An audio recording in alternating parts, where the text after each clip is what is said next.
¿verdad? Qué alegría tenerte aquí.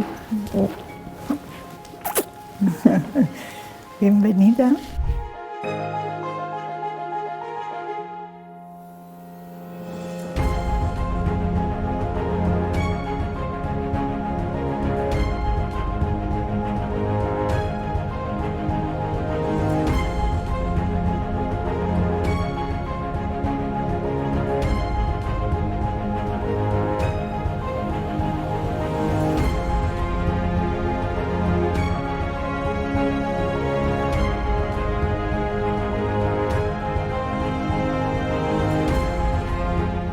Lujo de los lujos, que hemos venido a la Real Academia de Historia a hablar con su directora, con Carmen Iglesias, una mujer que es todo un ejemplo, la primera directora de esta institución en 300 años. Vamos a hablar de tantas cosas, entre otras de este delicioso libro. Gracias por recibirnos, Carmen. Gracias a vosotros por vuestro interés y afecto. En esta casa de la historia, porque decimos es la Real Academia de la Historia, que nació además como un encuentro literario. Sí, en 1700 y pico, ¿no? En 1738 sí. Era un grupo de la sociedad civil que pidió estar bajo la protección del rey. Y fíjate después. Y el rey se la dio inmediatamente y ahora seguimos dependiendo de la corona porque estamos así en la Constitución de 1978. Hablaremos también de la corona. Sí, porque son las academias del 18, sobre todo, surgen de la sociedad civil y solo dependen de la corona.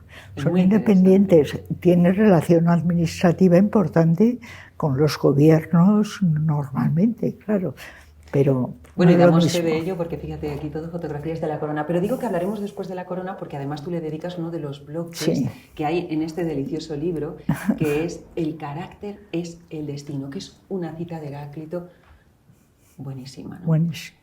Y cuánta verdad tiene eso, ¿no? Al final, lo que ocurre en la vida de uno depende del carácter. Yo creo que sí, no es únicamente porque también existe la suerte, existe el azar, y por lo tanto pueden ocurrir cosas, pero es verdad que la fuerza de voluntad y la formación del carácter puede ayudar. Mirando hacia la historia, porque estamos con una gran historiadora, claro que eres tú, entonces mirando hacia atrás en la historia, si vemos a los grandes personajes, esos que han dejado huella, que han hecho que el mundo pues haya llegado a donde ha llegado, todos han tenido esa impronta de carácter, podríamos decir, ¿no? Difícil imaginar a un grande sin un carácter determinado. Bueno, por supuesto, es de una herencia genética que es evidente, pues cada ser humano se hace de forma diferente luego en la experiencia del mundo, en la experiencia con nosotros. Carmen, la historia de España es fundamental para entender la historia del mundo también. Desde luego. Y nosotros podríamos decir que somos nuestros peores enemigos casi, ¿no? Porque olvidamos nuestra historia, no la metemos en los planes de estudio. Ahora se estudia de 1812 en adelante. ¿Qué opinas de eso? Bueno, es una barbaridad, porque no conocer el pasado y no tener una historia común para todos, pues disuelve la nación, crea sombras planas porque no conocemos nada del pasado y realmente pues es una lucha contra esa falta de autoestima y esa leyenda negra que han interiorizado en algunos momentos los propios españoles, que decía un hispanista sueco muy conocido, Arnoldson, en el siglo pasado, en el XX, que asombraba lo de la leyenda negra como la mayor alucinación colectiva occidental, que era una alucinación porque no respondía a los hechos. La historia de la monarquía hispánica y América es absolutamente, totalmente diferente, no tiene nada que ver con el colonialismo. Tú dices en el libro que cuando se obvia la historia o se frivoliza sobre ella, estamos eliminando todo el significado de nuestro presente, ¿no? Lo estamos haciendo que carezca de cualquier esencia. Nos dedicamos únicamente pues, a disfrutar, lo dices así, ¿no? A vivir, a pasarlo bien, pero no hay... Son sombras no hay planas, no hay contenido. Y desde luego se pierde una riqueza interior y comunicativa muy importante, ¿no? ¿A qué nos puede llevar esto? ¿Te preocupa? Pues, ¿a qué nos puede llevar? Pues al caos en el que estamos. Claro, porque además hay ejemplos en la historia. ¿Se te ocurre algún ejemplo que se llegue a parecer a lo que vivimos ahora? Bueno, cada época tiene su singularidad. Por supuesto, siempre podemos buscar cosas parecidas, pero nunca creo que se repite exactamente. Es una creencia de que la historia se repite. No se repite, los contextos son siempre diferentes y por lo tanto hay que matizarlos. Decía que Pero sí hay épocas más de caos y otras de más de cosas más positivas. Generalmente se ve mejor cuando pasa el tiempo. Tú decías que esto nos lleva al caos. Bueno, la educación está siendo un auténtico caos, porque cada gobierno está en el libre. Cada uno tiene sus reglas y cada gobierno nuevo que llega además pone unas nuevas. Dedico bastante a la educación. El libro es transversal, aunque está dividido en sus 9 apartados, pero por todas partes salen los temas. Sale la mujer, que aunque tiene un apartado aparte, es fundamental en todo lo demás, y salen otras cosas. Y la educación es lo mismo, también sale, aunque tiene su apartado, es transversal, se encuentra en muchas cosas. La educación sale en temas tan importantes como, por ejemplo, la monarquía que decía. Tú has sido preceptora del rey, de su majestad Felipe VI, ¿no? Y de hecho profesora que tienes muchas fotografías de él. Sí, hemos estado mucho tiempo. Le dedicas un bloque entero a la monarquía de Felipe VI. Dices que era un hombre con un gran interés por aprender y capacidad, ¿no? Muy importante el interés. Muy importante. O sea, lo veías aplicado. Es muy importante. Es una persona que disfrutaba con el conocimiento y al mismo tiempo que tenía mucha comprensión de sí mismo y de su labor. Y bueno, yo pensé que a los 4 o 5 días que llevábamos de clase, siempre pensé, cuando le vi muy jovencito, rebullirse un poco en el asiento, porque habíamos ampliado algunas cosas de pensadores que había visto en la Universidad Autónoma, y se rebullía pues la alegría del conocimiento, de entender una cosa, que dijo, ahora lo entiendo. Y yo dije, bueno, me ha tocado la lotería con una persona que tiene inquietud e ilusión, ¿no? Que además está lleno de inteligencia y de bondad. Sin duda, seguimos con la educación en otro punto en el que es esencial y que lo ha sido, es en la gestación del independentismo. Tú has escrito mucho sobre el separatismo. Hablas incluso de fabulaciones. Mucho. Incluso a mí me ha impresionado al ver escritos antiguos míos que en 1999 me pidió Alberto Anaut que hiciera un análisis un poco del paso del siglo al 2000. Y en ese momento yo pensaba que los totalitarismos del siglo XX, Alemania y Unión Soviética, pues habían sido vencidos. La URSS seguía ahí y seguía haciendo totalitarismo, pero de alguna manera habían sido vencidos después de la Segunda Guerra Mundial. Y ahí están, otra vez. Pero bueno, en aquel momento parecía que aquello estaba controlado. Y curiosamente me he encontrado con que decía que el único peligro, el principal peligro que teníamos en ese momento, que seguía habiendo, era el nacionalismo radical.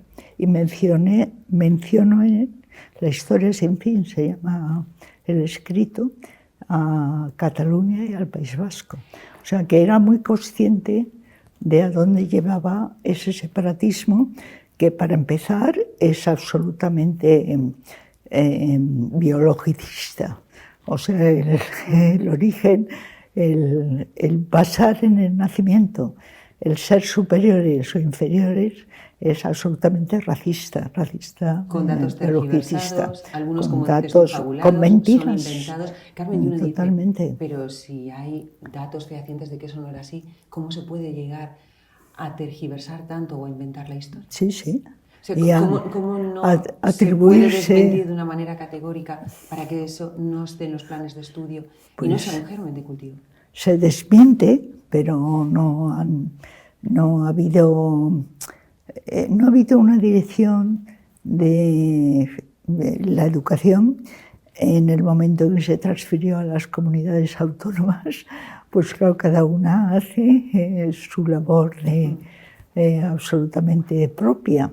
Y ya ahí se forma ese caos del que decía antes, ¿no? En que cada uno lo ve de diferente manera. Y en este caos que dices, estamos en el momento en el que se acaba de llegar a un acuerdo, ¿no?, para la ley de amnistía. O sea, acaba de ocurrir. Bueno, o sea, parece que la deriva continúa. La deriva continúa porque no, y además supone pues la quiebra de la igualdad de todos los ciudadanos, la igualdad ante la ley, que es muy diferente del igualitarismo que emplean, sí, ¿no? Entonces la igualdad ante la ley es grave, y porque realmente además es una amnistía para los que dicen que van a seguir haciéndolo. Claro. Para los que no piden ni perdón, ¿no? Exacto. Estamos viendo, como dices tú, que se quiebra el principio de igualdad, que también se quiebra el respeto judicial, ¿no? Se está señalando a los jueces. Bueno, ¿dónde queda la separación de poderes de Montesquieu? Esto es algo que tiene antecedentes. Yo siempre recordaré a la persona que era muy importante, que todos conocemos, pero que dijo con mucha soberbia en aquel momento: Montesquieu ha muerto. Yo escribí todo un folleto respecto a eso, porque y has realmente... dedicado conferencias, escritos. Sí. Exacto. Y bueno, hubo desde luego quiebras. El Tribunal Constitucional de la época, yo creo que lo que pasó, García Pelayo lo debió pasar muy mal y acabó yéndose y en fin, murió en poco tiempo, porque realmente pues se forzaban un poco. En aquel momento, pues bueno, era solamente una cosa, pero que las derivas hay que detenerlas desde el primer momento si se puede, ¿no? O por lo menos las hemos denunciado en cada momento.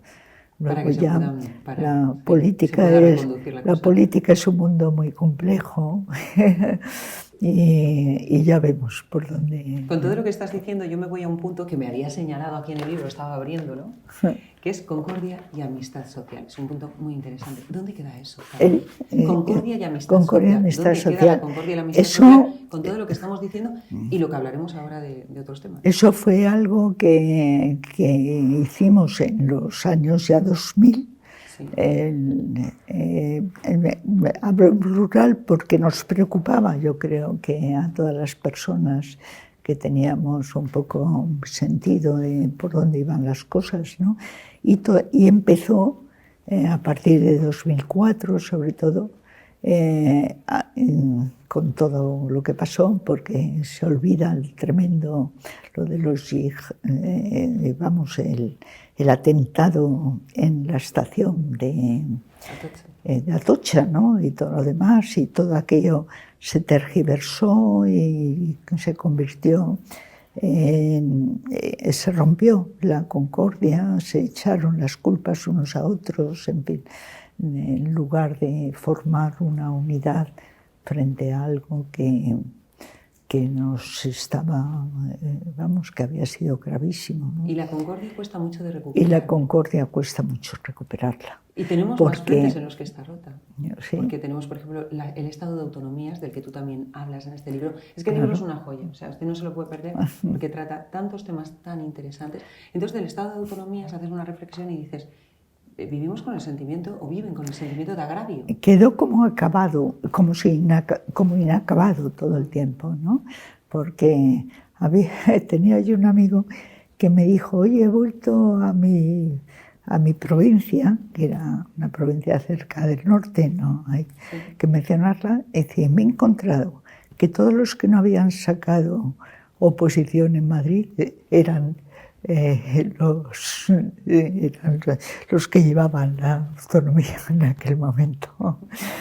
Un poco se hizo pueblerino en el sentido ese de solamente atender al grupo, ¿no? Y no tener un sentido de Estado más alargado. Ahora que nombras el grupo, me parece muy interesante rescatar también una cosa que dices, que es que ya no se busca el mérito individual de uno y el prestigio individual de uno, sino más lo de adscribirse a un grupo, ¿no? Sí, uno parece que ahí se siente realizado en vez de tener su propio mérito personal.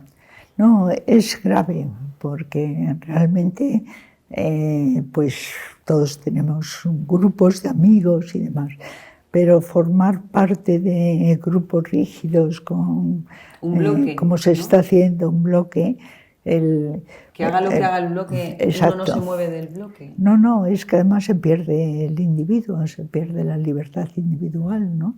Lo estamos viendo en todo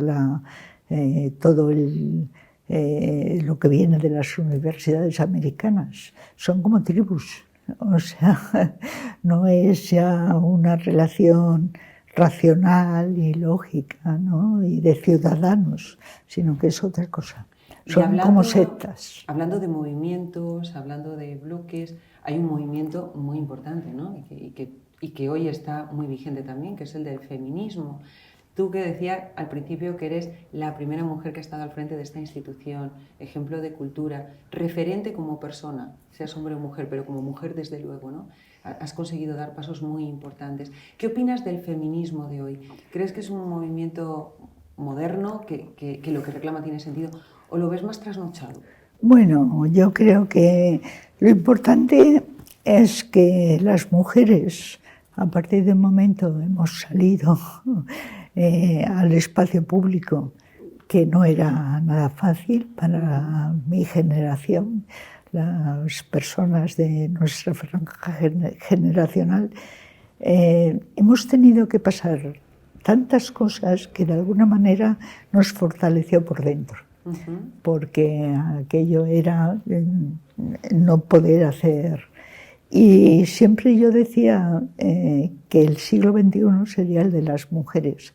Y creo que es así, que hay en este momento pues cosas muy discutibles, pero bueno, de ello hablo algo en el libro. Sí. El libro yo lo he hecho con la idea de que se puede abrir por cualquier sitio, sí, que se pueda leer capítulos y que breves, sea muy claros. Exacto. Yo voy a seguir con el feminismo porque como tú lo abordas en el libro me parece interesante. Sabes que hay voces importantes además que hablan del patriarcado. ¿Consideras que hay patriarcado hoy, Carmen? Hombre, tú que vienes de donde sí que había patriarcado, ¿no? O sea, tú has vivido el patriarcado. ¿Consideras que lo hay hoy? Yo creo que está tocado. O sea, que efectivamente ha tenido...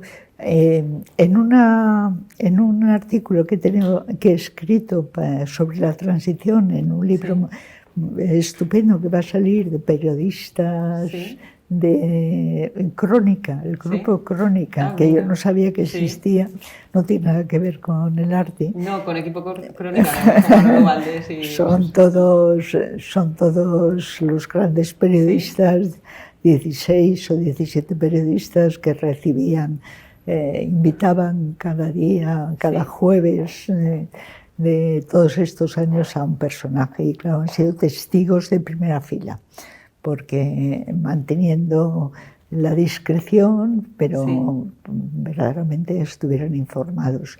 Y ahí a mí me pidieron que hiciera un epílogo de aquello. Y bueno, en parte está esa sí, deriva que viene de muy atrás, que viene desde, en parte desde lo de Montesquieu ha muerto, sí, pues no es un chiste, no son cosas, era una cosa aparentemente aislada, pero luego pues ha habido cosas que yo las he vivido en el Centro de Estudios Políticos y Constitucionales que le sí, dirigí durante 8 años, que es algo que hubiera aceptado de cualquier gobierno, porque yo no he querido entrar en política de ninguna manera, porque me ofrecieron muchas cosas en el momento de la transición y yo no quería salir de lo mío, y el centro no me sacaba de lo mío. Y realmente viví el que cuando queríamos, con grupos de juristas que habían estudiado cómo desarrollar algunos aspectos de la Constitución que hacían mucha falta, por ejemplo la ley de la corona, entre otros, pero había muchas cosas, o la ley electoral, ¿no? Que además era un decreto ley, pero bueno, varias cosas que había. No toquéis nada, no se puede tocar nada. Ese algo, que además era la misma época en que no se hablaba de España como nación, este país. O sea, había como un ambiente de, bueno, esto va muy bien, dejémoslo no todo lo como tratemos, está. ¿no? Pasemos por encima de puntillas. Pasemos de todo, ¿no?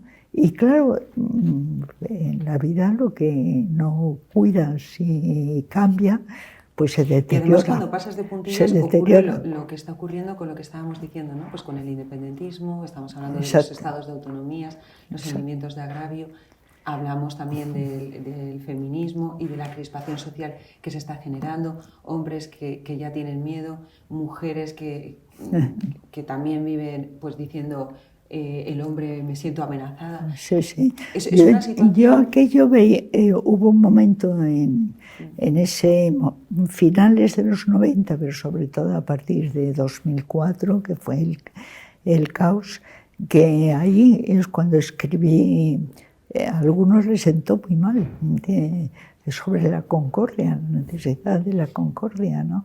Y bueno, cayó en vacío. Carmen, y tantas viendo cosas. todo esto que estamos diciendo, ¿no? Cómo parece que todo se tambalea un poco, mirando hacia atrás, hacia la historia, de eso que sabes tanto tú, ¿crees que tenemos más derechos hoy de los que teníamos no hace tanto? Ya no me voy a ir mucho más atrás, que mucho más atrás desde luego sí, pero... No sé, es una pregunta ¿Crees que muy vivimos general. Mejores tiempos que, vamos a ver, que hace 20 años? Hombre, no, han sido 40 años, no, en parte. Han sido 40 años que creíamos que todo habíamos vuelto a una historia europea, en un país de primera fila, que se celebraron cumbres internacionales importantes y realmente pues ahora estamos en un momento de crisis, pero las crisis pasan también, ¿no? No sé, yo no soy futuróloga. Lo que sí estoy acostumbrada es a que en la historia pasan cosas, en la vida misma de cada uno, pasan cosas que no puedes prever, pasan, ¿no? que no puedes prever, y que solamente después puedes analizar o ver, porque hay veces que los contemporáneos de una época pues creen que es lo peor que había. El 17, ¿no? Que ya se habla de decadencia cuando No había decadencia de ningún tipo.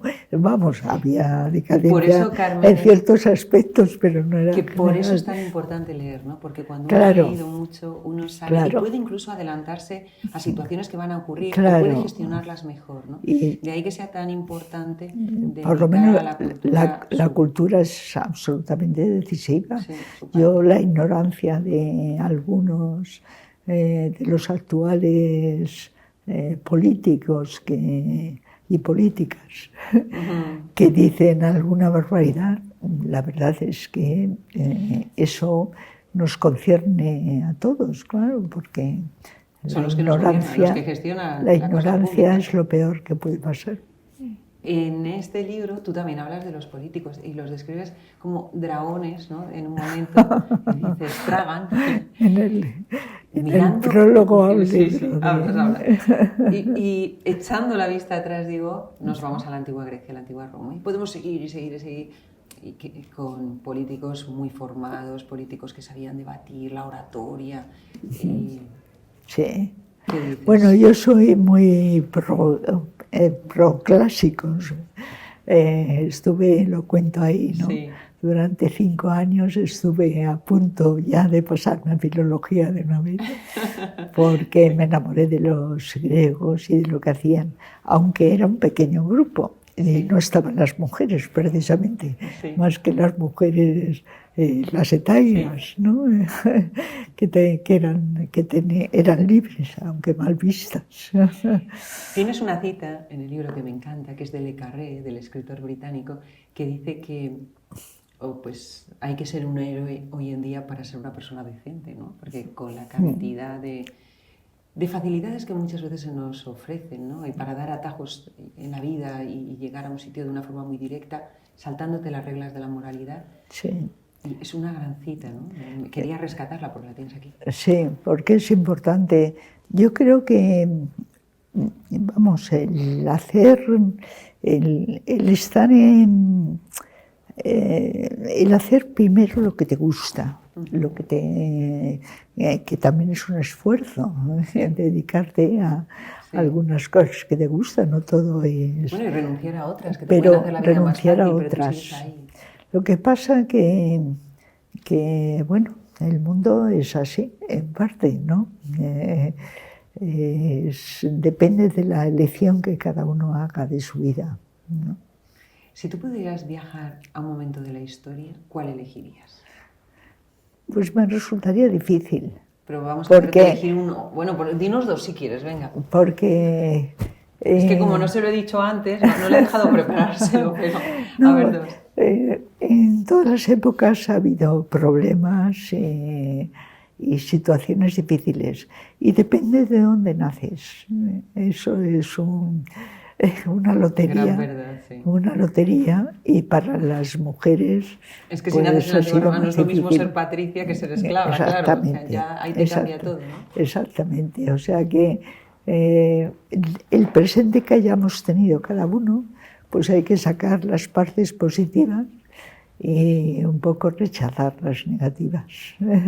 Y nada más. Y si pudieras elegir a un personaje histórico de todos los que tú has estudiado, claro. Hombre, uno que dijeras, es este el que quiero conocer. Personajes, a mí me hubiera gustado conocer a Cervantes, por ejemplo. Haber hecho ese... Conversar con él, ¿no? Con ese mundo quijotesco que tenía en su cabeza, al que le dio vida. Yo creo que es uno de esos personajes, pero bueno, hay muchos, hay gente muy, muy valiosa en nuestra historia, que si se pudiera comunicar uno con ellos sería todo un placer. Carmen, ha sido un placer hablar contigo, porque eso sí que ha sido posible, no necesitaba viajar en el tiempo, podía hacerlo aquí, yendo a la Real Academia de Historia, que está en el centro de Madrid, y leer este libro, que también ha sido un lujo. Bueno, muchas gracias, de verdad, muchos éxitos en todo. Muchas gracias. Y gracias por ser un ejemplo. Bueno, decíamos, ¿no?, los movimientos feministas y los avances de la mujer. Sí, no acabé de contar lo que iba a decir de lo de la transición, que dejé para el final porque hacía un análisis un poco crítico, y dejé para el final dos cosas culturales que me parecía que eran básicas, que vino con la transición. La libertad mayor de las mujeres, hay que acordarse que no, las casadas no podían tener cuenta corriente por su cuenta hasta después del franquismo. O sea que las mujeres se habían liberado y empezó el movimiento a favor de los animales. Entonces, en la primera manifestación, yo creo que fue la primera, con Rosa Montero a la cabeza, salimos una manifestación ya en la transición, una de las, yo creo que era la primera, éramos casi todas mujeres, con nuestros perros, gatos, pájaros y todo, y un pequeño grupo de hombres que eran amigos nuestros y demás, pero casi todas mujeres. Y al pasar por la Puerta del Sol, que estaba llena, además me acordé en el momento que lo iba a escribir, me lo había olvidado, aquello nos abuchearon, se reían de forma agresiva, insultaron. Bueno, el paso por la Puerta del Sol hasta coger Alcalá y ya llegar al Retiro, donde daba un discurso, ¿no? Todavía esa mentalidad. Retrógrada. O sea, y fue muy importante, porque la defensa de los animales, que ya en Grecia, o en un Apuleyo, por ejemplo, la edición que ha salido hace poco de Apuleyo, es una preciosidad, la recomiendo, ya hay un cuidado, hay una sensibilidad en grupos, siempre ha habido, hacia los animales, ¿no? que sienten como los humanos. Hablaba tu cara cuando estabas contándonos la anécdota, ¿no?, de cómo ves las mujeres y con los animales y reivindicando, y esa sonrisa plena, ¿no? Que me imagino que también será la sonrisa que te provoca recordar a nombres como Emilia Pardo Bazán, ¿no?, que sí que fue una mujer tan culta, un referente para las mujeres sin duda, en la cultura en general, y que se negó a ser ama de casa y que dijo, bueno, y fue transgresora de todo, ¿no?, incluso en su vida personal. Sí, yo la admiro mucho y además fue una mujer que sabía muy bien dónde estaba y lo que quería, y además que sin derramar sangre, lo de las mujeres habían podido llegar a... Sí, ella ha conseguido demostrar muchas cosas, ¿no? Luego, muchas cosas. Campoamor, por supuesto, con el no, voto, hay una serie de mujeres magníficas, ¿no? Todas en gran medida las que pasan por la Institución Libre de Enseñanza, mujeres cultas.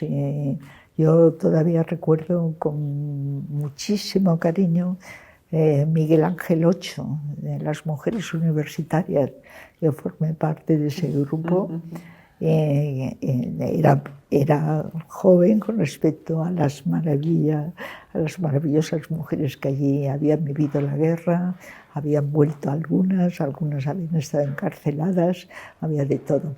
Esas mujeres universitarias fue un aprendizaje para toda la vida. Bueno, por suerte eso ha cambiado tanto, ¿no? Disteis pasos que conseguisteis que las que vinimos después pues lo hayamos tenido muy fácil y nos sentamos ya pues contentas, ¿no? Sí, no, en eso se ha avanzado.